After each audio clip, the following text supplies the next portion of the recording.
Bengaluru cyber crime ತಂಡದ inspector ಸೇರಿ 4 ದುರ್ಮರಣ. Bus ಪಲ್ಟಿಯಾಗಿ ಭೀಕರ ಅಪಘಾತ.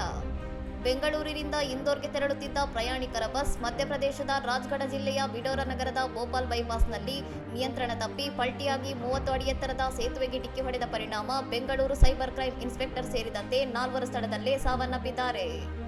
ಆರೋಪಿಯ ಪತ್ತೆಗಾಗಿ ಮಧ್ಯಪ್ರದೇಶಕ್ಕೆ ತೆರಳುತ್ತಿದ್ದ ಬೆಂಗಳೂರು ಸೈಬರ್ ಅಪರಾಧ ದಳದ ತಂಡದ ಇನ್ಸ್ಪೆಕ್ಟರ್ ರವಿ ಕೆವಿ ಅವರು ಈ ದುರ್ಘಟನೆಯಲ್ಲಿ ಮೃತಪಟ್ಟಿದ್ದು, ತಂಡದ ಇತರೆ ಸದಸ್ಯರಾದ ಎಸ್ಐ ರಮೇಶ್ ನಾಯಕ್, ಎಎಸ್ಐ ಶ್ರೀನಿವಾಸ್ ಹಾಗೂ ತಾಂತ್ರಿಕ ಸಿಬ್ಬಂದಿ ವಿಶ್ವನಾಥ್ ಗಾಯಗೊಂಡಿದ್ದಾರೆ.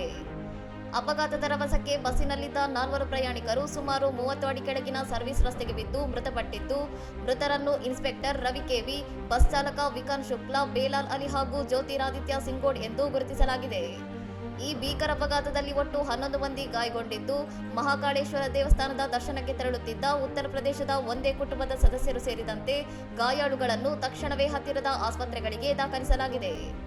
ಗಾಯಗೊಂಡವರ ಪೈಕಿ ಗಂಭೀರ ಸ್ಥಿತಿಯಲ್ಲಿರುವ ಶ್ರೀನಿವಾಸ್, ಸುರೇಂದ್ರ ಪ್ರತಾಪ್ ಸಿಂಗ್ ಹಾಗೂ ಸುಮನ್ ಶರ್ಮಾ ಅವರನ್ನು ಹೆಚ್ಚಿನ ಚಿಕಿತ್ಸೆಗಾಗಿ ಭೋಪಾಲ್ನ ಉನ್ನತ ಆಸ್ಪತ್ರೆಗಳಿಗೆ ರವಾನಿಸಲಾಗಿದ್ದು, ಸ್ಥಳೀಯ ಪೊಲೀಸರು ಪ್ರಕರಣ ದಾಖಲಿಸಿಕೊಂಡು ತನಿಖೆ ಮುಂದುವರಿಸಿದ್ದಾರೆ.